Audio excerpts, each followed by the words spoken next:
I'm starting to see, like, my grandmother, no disrespect to her, I love her, took a man from another woman and married him.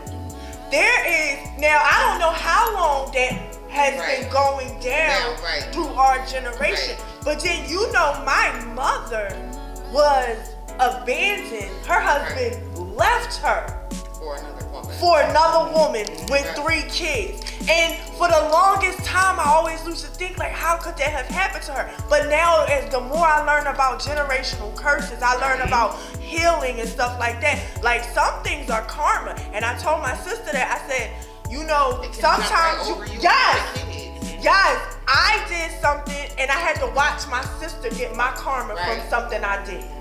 And I said that it's hard to say it and it's hard to talk about it because my mom hurt from that. But then I look and be like, my grandmother lived a very good life. She stole somebody's husband. You say it like that. You better do it. Let me stop. But like, no, her husband, my grandfather was an entrepreneur. He owned several homes in Philadelphia. She had a housekeeper. She had a nanny. This is a black woman where her husband had an 8th grade education. So it's like, you see this, but then you don't know what's going on backstory underneath. And if you so now I'm just like, I'm telling y'all this is coming to light recently. Not I've been dealing with it for the past 10 years. No, recently it's coming to light to me. So that's making me want to do my inner work on how I see myself and how I view relationships and to break that. You know what I mean? Like, so I know I talk a lot, but like for you, what would you say healing for women of color, what does that look like? Do you even know? That's such a deep, like a seriously deep question, because we always like to say we're healing, but what does that look like for us as a whole? Like, what do we look like as a whole generation of healed black women? It's for me personally, my vision, my dream, I have a dream, so to speak, because I know my personal work is specifically with black women, and coming into that is where my healing comes from. So there's no one cookie cutter way of healing, so to speak. It can come in many different facets. But what I think it looks like for number one is first and foremost, is like allowing ourselves to feel. Just simply allowing ourselves to feel emotion and being okay with that.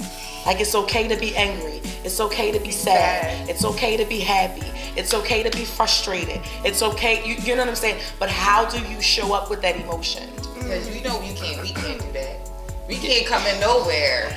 But those are recent conversations I've had with myself about being depressed. Because you'll deep dive yourself more into depression by beating up on yourself for being depressed. Yeah. And it becomes a cycle of falling deeper into depression. Yeah, into depression. Because I will legit get mad at myself because I'm mad. Like, I'm pissed off that I got an attitude. I'm taking a nap because I'm upset with myself now. And why did I let myself get mad? I never knew until recently, like doing the research on meditation and all of that type of stuff, like, you have to feel your emotions. You can't. It's all about feeling. Yeah. It's all about feeling without reacting. And see, that's like the key thing. For the most part, us as women of color, we're taught that our emotions we are our emotions, so to speak. So like when I'm angry, I gotta act angry. When I'm sad, I gotta act sad. I have to act that emotion out. Weaponizing it. Yeah, exactly. So it's like learning how to be more responsive versus reactive. And so like for instance in the medical field, when the body is reacting to something, it's negative. When the body is responding to something, it's really receiving it. So it's like, it's the same thing. It's the same way we show up in life. When I'm responding to something, I've taken the time to process my emotions, and then I'm able to address it. When I react to something, I haven't processed that. So therefore, we go back later and be like, why did I let myself get that mad? Because you reacted based off of that emotion. So it's not that we're wrong for feeling that emotion. Where it's where the tricky part comes in is how are you reacting off of that emotion? You busting up windows and you know what I'm saying? Like, are we taking it to that level? And so I think that's where the healing. That's when been the key thing for me, because I was extremely reactive. Like, short-tempered, every anger management when I was like 8, 9, 10 years. I grew up in a very abusive household. My father was extremely physically abusive to my mother. So the house I grew up in as a child with my parents was violent. So responding and reacting is what we did. Is when somebody say something to me, what? Who do you think you like? You know what I'm saying? And so, and then later on down the line, you got charges, you got this, and you be like, well, damn, I gotta get it together. I gotta control. And so that comes with pausing, and that's why meditation is so good. That's why breath work is so good. That's why self-inquiry is so good. And that's why physical asana, physical poses in yoga, or just moving your body. You know, I'm an advocate of yoga, but like I said, there's different ways you can do it. And so that's why these different things work, because it practices on that reacting versus responding kind of like thing. When you're in that fight or flight mode, and you like here with it, and you because even when you're snapping, there's a part of you in the back of your mind that's like, wait a minute, stop, hold back. Exactly. You're doing way too much. You're doing way too much. I used to didn't have that, and I just started over the past year, started hearing that in the back of my mind, like, Michelle, you know you can de-escalate, but I'll still be. But see, I'm the type of person that I'm the quiet person at first, but then when I react, it's terrible. It's the water sign. It's like it's the water sign. I know I'm Cancer. Ooh. I know I'm Y'all feeling I'm going to go too far. Yup. We are the same. We are the same. And I can't. And that's why I don't like getting combative with people, because I know I'm going to go too far. And you don't have to, because that's essentially a control. Right. It's essentially, it's just like if you go somewhere and a white person is there and they call you a nigga. They know, okay, I'm gonna say this, nigga. Oh, excuse me, can we say that? Yes. But you know what I didn't know if it was PG or like brown people. No, anything goes. It's just like if that's being said, and a lot of times you can see when they're saying it to cause a reaction. Right. And so it's a sense of control. I know if I say this, she gonna do this. I know if I do this, she gonna do that. So for me it was like, whoa, I can't let you have control over like that. So then it became a battle. Like, you know what, I ain't even gonna say nothing, because I'm not even gonna react, because you're not gonna get that out of me.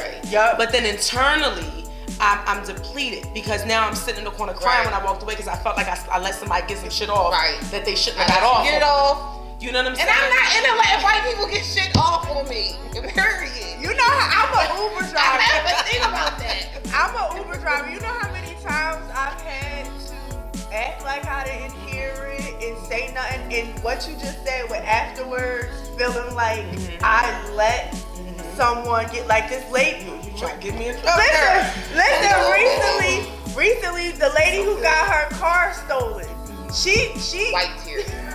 she tried to tell me the story about how the people call her a white nigga because she gets her hair braided African. No, tell her what she said the braids are. What kind of braids? African braids. I get my African braids done. And so they call me a white nigger. So she used the word nigga, and I just was like, this time I'm not gonna let it slide, but I'm gonna say, I said, you know, you can't use that word. She said, well, I was just describing. I said, whether just because you're describing it, you still cannot use the that word. Terminology. That word. And I had some Asian people who got young boys, and they said the word, and they just kept saying it. So eventually I turned around and I said, what? When I pulled up to this, I said, can I ask y'all a question? What makes y'all think that y'all can use that word? What makes y'all feel comfortable using that word? And they said, well, because it's in the rap music, and we're colored people, we're people of color too, and oh y'all are. Everybody want to relate. Everybody want to be relatable when you ain't getting murdered. When you ain't getting lynched. Everybody want to be colored. I had this. I remember one time I was talking to